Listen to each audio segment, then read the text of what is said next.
Nous allons aborder dans cette vidéo les outils d'esquisse sous SolidWorks 2020.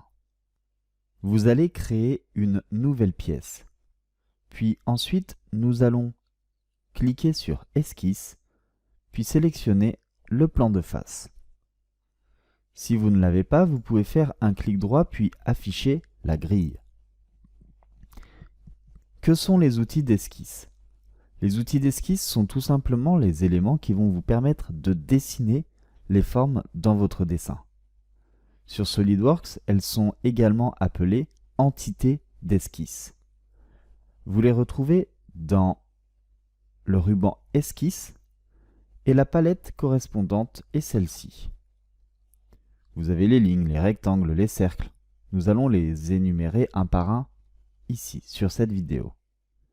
Mais vous pouvez également les retrouver en faisant un clic droit dans votre espace en tant qu'entité d'esquisse.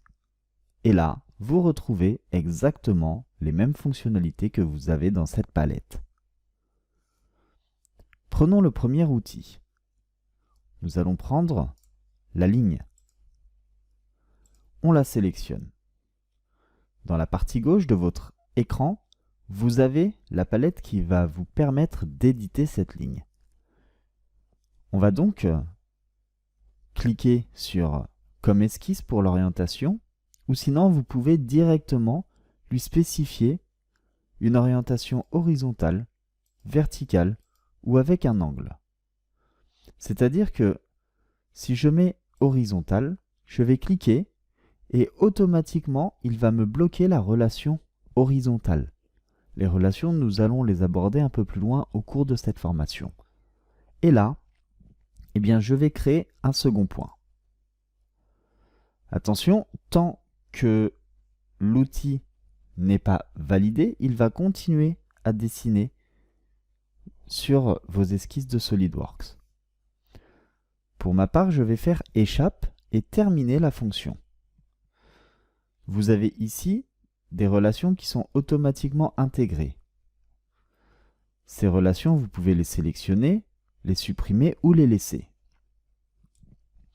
Ce point, je peux le bouger. Tout simplement pourquoi? Parce que, eh bien, pour l'instant, elle n'est pas totalement contrainte, cette esquisse. Je ne lui ai pas donné de cote de longueur. Je vais reprendre l'outil ligne. Cette fois-ci, je vais faire comme esquisser. Puis je vais sélectionner un point d'accrochage, puis dessiner une autre ligne. Puis ainsi de suite. Je vous rappelle que pour terminer la fonction, vous devez faire échappe au clavier. Vous avez également, en sélectionnant cette ligne, la possibilité de la rendre pour la construction. Ça vous crée tout simplement comme un trait d'axe et cette ligne ne sera donc pas utilisée pour la modélisation 3D. À savoir que toutes les lignes qui sont valides pour la construction en 3D, pour réaliser des extrusions, des révolutions, eh bien, il faut que ce soit des lignes en trait continu et non en trait discontinu. Par contre, cette ligne pourra servir pour construire mon élément, par exemple. Si je dois me mettre dessus et puis aller jusqu'au centre de cette ligne pour pouvoir repartir plus loin, c'est tout à fait possible. À la création des lignes, vous avez également la possibilité de mettre directement pour la construction. Si vous cliquez sur pour la construction, directement ce sera donc un trait de construction qui va se générer. Échappe pour terminer cette fonction. Vous avez ensuite la possibilité de rendre à cette ligne une longueur infinie. Et là, lorsque vous allez dézoomer, eh bien, la longueur de cette ligne devient infinie. On peut revenir dessus en la resélectionnant et en retirant le fait que ce soit une longueur infinie. Lorsque vous construisez une ligne, vous avez la possibilité de mettre longueur infinie directement. Vous avez également la possibilité de créer une ligne point milieu. C'est-à-dire que vous allez sélectionner le point central de votre ligne et là, vous allez pouvoir créer cette ligne comme ceci. Maintenant, vous avez d'autres types d'éléments pour réaliser des esquisses qui sont tout simplement la ligne de construction. Vous allez donc tracer des lignes de construction puis valider par la touche échappe. Nous aborderons les cotations dans les esquisses un peu plus loin au cours de cette formation puisque vous pouvez le voir que certaines lignes sont en noir et d'autres sont en bleu. Pourquoi? Parce que sur SolidWorks, il y a un code couleur dans les esquisses qui vous permet de reconnaître si votre esquisse est totalement ou pas contrainte. Ensuite, vous avez la ligne point de milieu, centre, et puis on trace notre ligne. Mais ces lignes, vous pouvez, comme je vous les ai montrées, les tracer directement avec le premier outil et de choisir pour la construction ligne point de milieu. Mais si vous savez directement qu'il s'agit soit d'une ligne point milieu ou d'une ligne de construction, vous pouvez sélectionner la bonne fonctionnalité. Maintenant, vous avez en dessous les rectangles.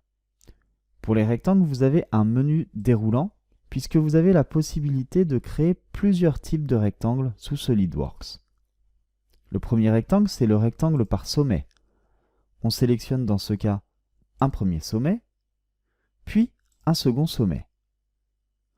Vous pouvez également, lorsque vous êtes en création de rectangle, choisir l'autre type de rectangle. Ce sont les rectangles que vous avez directement dans ce menu déroulant. Si par exemple j'ai choisi de faire un rectangle par sommet et que je me suis trompé au moment où je souhaite faire la manipulation et qu'en réalité il s'agit de l'autre type de rectangle par son centre, je peux le sélectionner, je sélectionne le centre et je crée mon rectangle.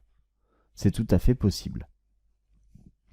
Vous avez également des options lorsque vous allez créer ce rectangle directement dans la fonctionnalité, notamment par son centre. Vous avez la possibilité de spécifier le point central et bien d'autres. Le deuxième rectangle, donc, on l'a abordé directement avec la première fonction, c'est le rectangle par son centre où on sélectionne le centre et puis les côtés. Le troisième, c'est le rectangle par 3 sommets.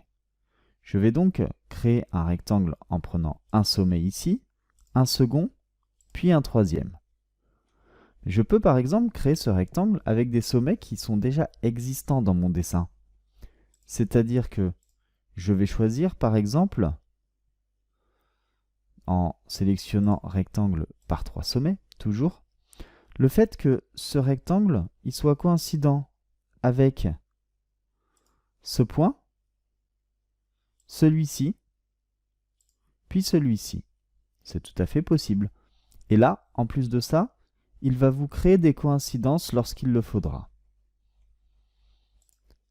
Vous avez ensuite le rectangle par centre et sommet.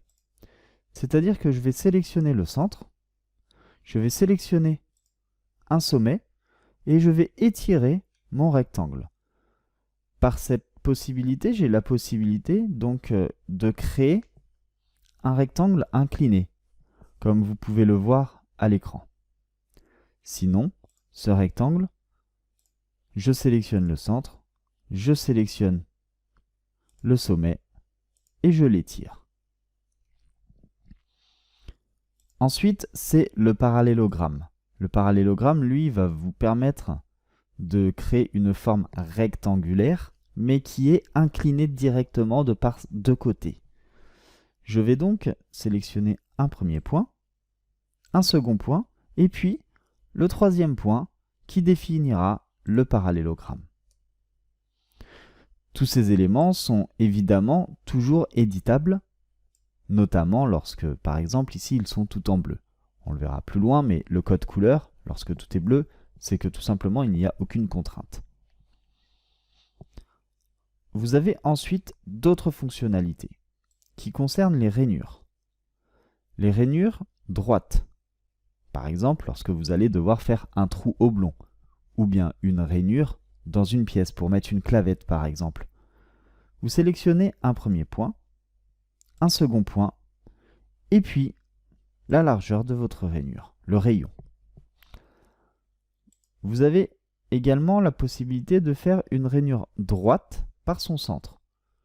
Je sélectionne tout simplement le premier élément, qui est le centre de la rainure, ensuite la longueur de la rainure, puis le rayon.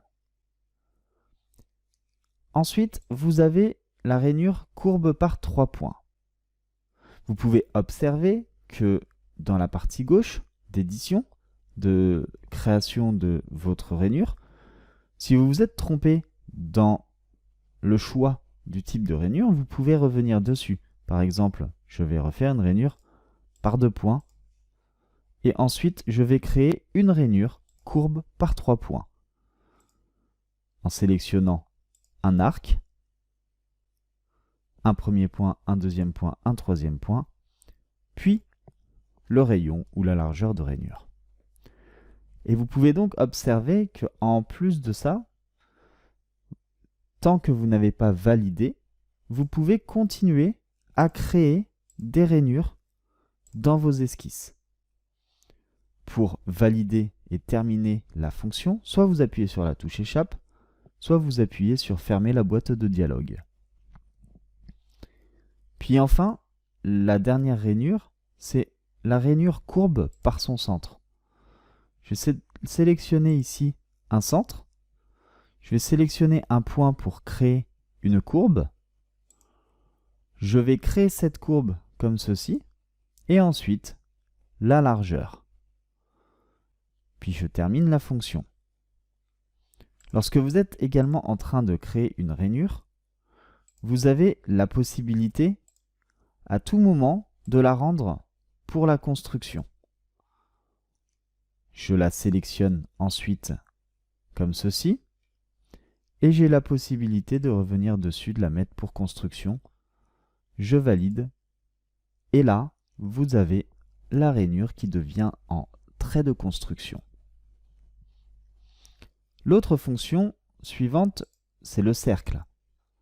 Vous avez la possibilité de créer un cercle par son centre, puis son rayon. Jusqu'ici, tout va bien, c'est très simple. Et vous avez ensuite un autre type de cercle par son périmètre. C'est-à-dire que je vais sélectionner le point de centre, un premier point, puis un second point. Cette fonction sera très utile si par exemple vous voulez, dans une esquisse déjà existante, intégrer un centre, un cercle. Je vais par exemple sélectionner ce centre. Ensuite, je sélectionne ce point, puis ce point.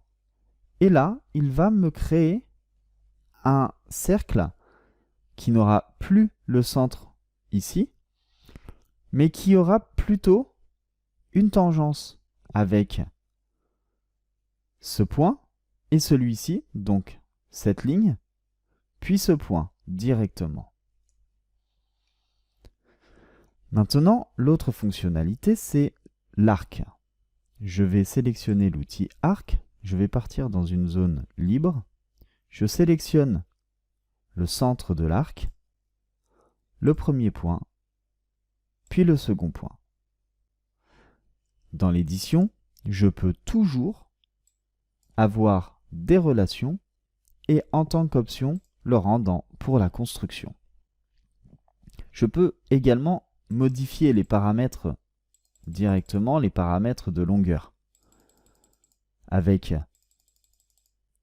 le centre en X, en Y, la position du premier point en X puis en Y, la position du second point en X et en Y, le rayon, si je souhaite avoir un rayon de 80, ou même un rayon de 70, c'est possible. Puis enfin, vous avez là la possibilité de modifier la valeur, sauf que vous avez l'information uniquement puisqu'il s'agit d'un rayon qui contient maintenant des relations. Et il contient des relations en coïncidence entre ces deux points. Vous avez ensuite l'arc tangent. Je vais sélectionner un segment. Donc là, je vais prendre, par exemple, une ligne existante. C'est le point d'un segment que je dois sélectionner. Et ensuite, je dois sélectionner un second point. Et là, vous avez créé, donc là c'est à 90 degrés, mais vous pouvez créer une tangence entre un arc puis un élément déjà existant. Et enfin, vous avez l'arc par 3 points où vous allez pouvoir sélectionner un premier point, un second point, puis un troisième point. Alors, il faut faire attention lorsque vous êtes en train de construire vos esquisses, puisque comme vous avez l'aimantation qui est active, automatiquement, vous voyez à l'écran que SolidWorks veut aller aimanter par rapport à des éléments. C'est très bien, ça peut être utile, sauf que ça me crée des fonctions, ça me crée des relations, surtout, entre les éléments, de coïncidence, de coaxialité, etc. Il faut donc faire très attention à ne pas sélectionner une relation si on ne souhaite pas l'avoir, puisque sinon, après, vous devez tout simplement revenir dessus. Vous avez ensuite les polygones. Alors pour les polygones, vous devez choisir le nombre de côtés. Là, j'en ai par exemple 6. Si j'en souhaite 8, ensuite je sélectionne cercle inscrit ou cercle circonscrit. Pour l'instant, c'est dans un cercle inscrit. Je sélectionne un premier point, puis un second point. Et là, j'ai un polygone dans un cercle inscrit qui a 8 côtés. Je peux créer un polygone à 6 côtés dans un cercle circonscrit. Je sélectionne le point de centre et ensuite je vais sélectionner l'autre point et là je peux voir que j'ai le polygone à l'intérieur du cercle. Il est donc un cercle circonscrit, donc ce polygone est dans un cercle circonscrit. Je peux, si je le souhaite, rendre ce polygone tout simplement en construction. Lorsque je vais le créer, je peux lui dire pour la construction, je sélectionne un premier point, second point, et puis ce polygone devient pour la construction. Alors attendez, là il y a quelque chose qui ne s'est pas réalisé, ça peut arriver.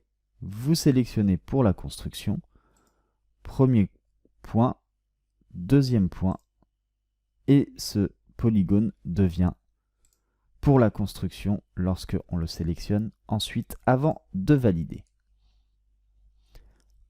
La fonction suivante, c'est la spline.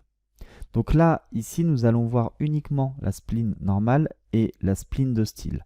La courbe pilotée par une équation sera une fonctionnalité que nous aborderons dans la formation SolidWorks 2020 Perfectionnement, puisque cette fonction est très avancée.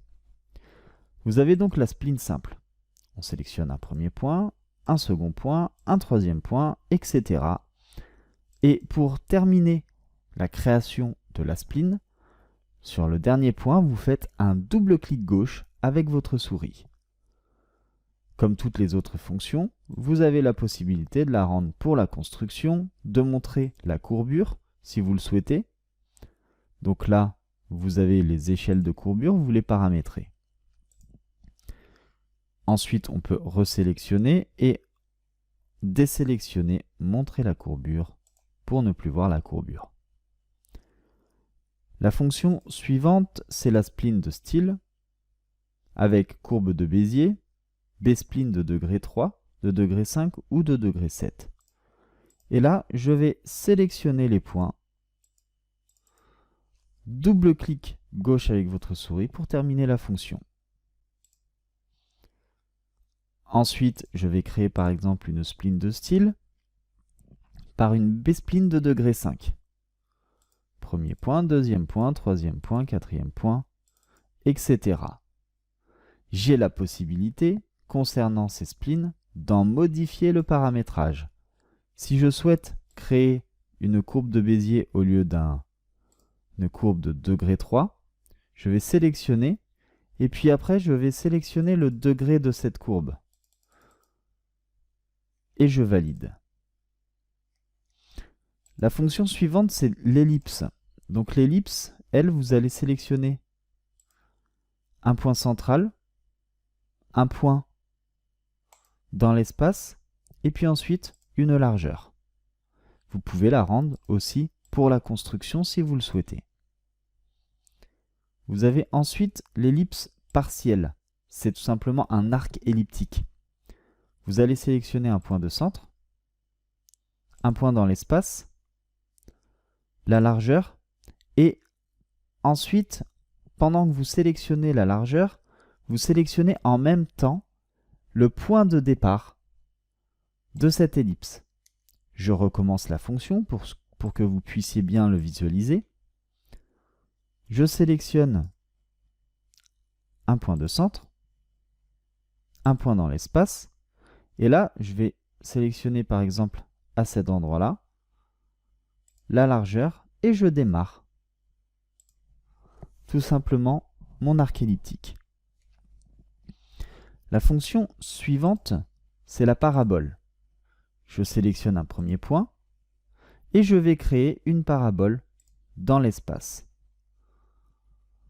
Et je peux créer d'autres paraboles comme ceci, les unes à la suite des autres.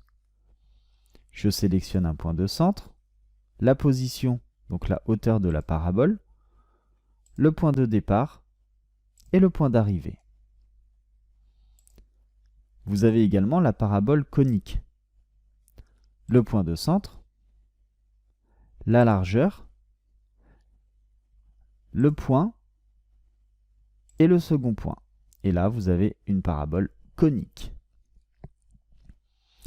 Les autres fonctionnalités suivantes seront utiles. On partira par exemple dans cette zone. C'est le congé d'esquisse et le chanfrein d'esquisse. Vous avez la possibilité de créer ces éléments directement dans les esquisses. On abordera aussi la création des chanfreins et des congés depuis la modélisation 3D. Mais parfois, il est plus utile de les créer dans les esquisses, soit pour un gain de temps ou soit parce que vous avez adopté cette méthodologie dans votre travail. Le congé d'esquisse. Je vais entrer la valeur du congé, je garde 10 mm, et je vais ensuite sélectionner deux entités, une première, puis une seconde. Vous avez tout d'abord une prévisualisation. Vous pouvez, si vous le souhaitez, changer la valeur du rayon. Je vais mettre par exemple 15, puisque si je vais avec la flèche, il va tout simplement aller de 10 en 10. Ou je peux, si je le souhaite, coter chaque côté. Ça me permettra d'avoir une cote différente entre les éléments. Et je valide. Là, j'ai un rayon de 15. Si j'avais choisi coter chaque côté, entre celui-ci puis celui-ci, je valide, j'aurai exactement la même valeur. Ensuite, j'ai une autre fonctionnalité. Donc là, on va créer une ligne, puis une seconde à 90 degrés, de créer les chanfreins. Je vais donc chanfrein d'esquisse. Et là, je vais choisir une première ligne, puis une seconde ligne. J'ai distance et distance, mais je peux, si je le souhaite, mettre angle, distance. Et là, je vais créer une ligne de chanfrein à 10 mm et non pas à 45 degrés, mais à 30 degrés. Et je vais ensuite esquisser. Alors là, il a mis 10 et 10 puisque je l'avais créé bien avant. Si je fais un retour arrière, comme ceci, donc là, je vais retourner et terminer de créer la ligne. J'utilise la fonction chanfrein d'esquisse. Je lui dis que je le souhaite en angle distance. 10 et 30 degrés. Je sélectionne la première ligne, puis la seconde ligne. Et là, j'ai 10 à 30 degrés. Si je le souhaitais dans l'autre direction, c'est-à-dire avoir les 30 degrés, non pas ici, mais sur l'autre partie de l'angle. Je vais cliquer sur Annuler. Je vais rééditer cette fonction. Donc là, je rappelle chanfrein d'esquisse. Je souhaite angle distance 10 à 30 degrés. Eh bien, c'est l'ordre de sélection qui va vous le définir. Auparavant, j'avais sélectionné d'abord cette ligne et ensuite celle-ci. Eh bien là, je vais faire l'inverse. Je sélectionne cette ligne, puis celle-ci. Et là, bon, là j'ai 45 degrés, mais je peux, si je le souhaite, l'avoir à 30. Donc je vais chanfrein d'esquisse, angle distance, à 30 degrés. Je valide. Puis ensuite, je sélectionne la première ligne, puis la deuxième ligne. Et là, je peux voir que ça m'a inversé la direction de ce chanfrein. Dans les esquisses, vous avez la possibilité de créer du texte, notamment pour faire des gravures. Je vais donc sélectionner le texte, je vais écrire Alform, je valide, et je peux mettre ce texte, non pas quelque part dans mon espace, mais je dois la mettre sur une courbe. Je peux donc sélectionner une ligne, celle-ci par exemple. Je peux choisir la taille, donc j'ai mon éditeur de texte qui est ici. Sur cette courbe qui est cette ligne, je peux le mettre centré. Et je peux en modifier les polices directement comme ceci. Ici, vous avez utilisé la police du document. C'est la police de base qui est dans les options du logiciel. Mais en cliquant sur police, après avoir désélectionné la police du document, vous pouvez, si vous le souhaitez, entrer une police avec une certaine hauteur. Là, j'ai une hauteur à 3,5. Si je souhaite une police avec 10 de hauteur, je valide et je vais l'avoir directement. Je peux également spécifier des polices différentes. Je peux par exemple prendre la police Cosmix en MS. Je valide et ça va me modifier tout simplement cette police. Je peux le mettre en italique, je peux le mettre en gras et bien d'autres. Mais également, vous pouvez créer un texte sur une courbe, puisque ici, c'est courbe et non ligne. Je vais donc sélectionner cette courbe et je vais taper le texte. J'irai ensuite le centrer sur cette courbe. Je vais dans les polices. Je vais augmenter la hauteur. Et là, je peux voir que le texte a suivi la courbe que j'ai sélectionnée. La dernière entité d'esquisse que vous avez sur SolidWorks, c'est le point. Tout simplement, vous allez pouvoir positionner des points où vous le souhaitez, voire même sur des courbes et bien d'autres. Eh bien, je vous remercie d'avoir suivi cette vidéo et je vous dis à tout de suite pour la suite de cette formation.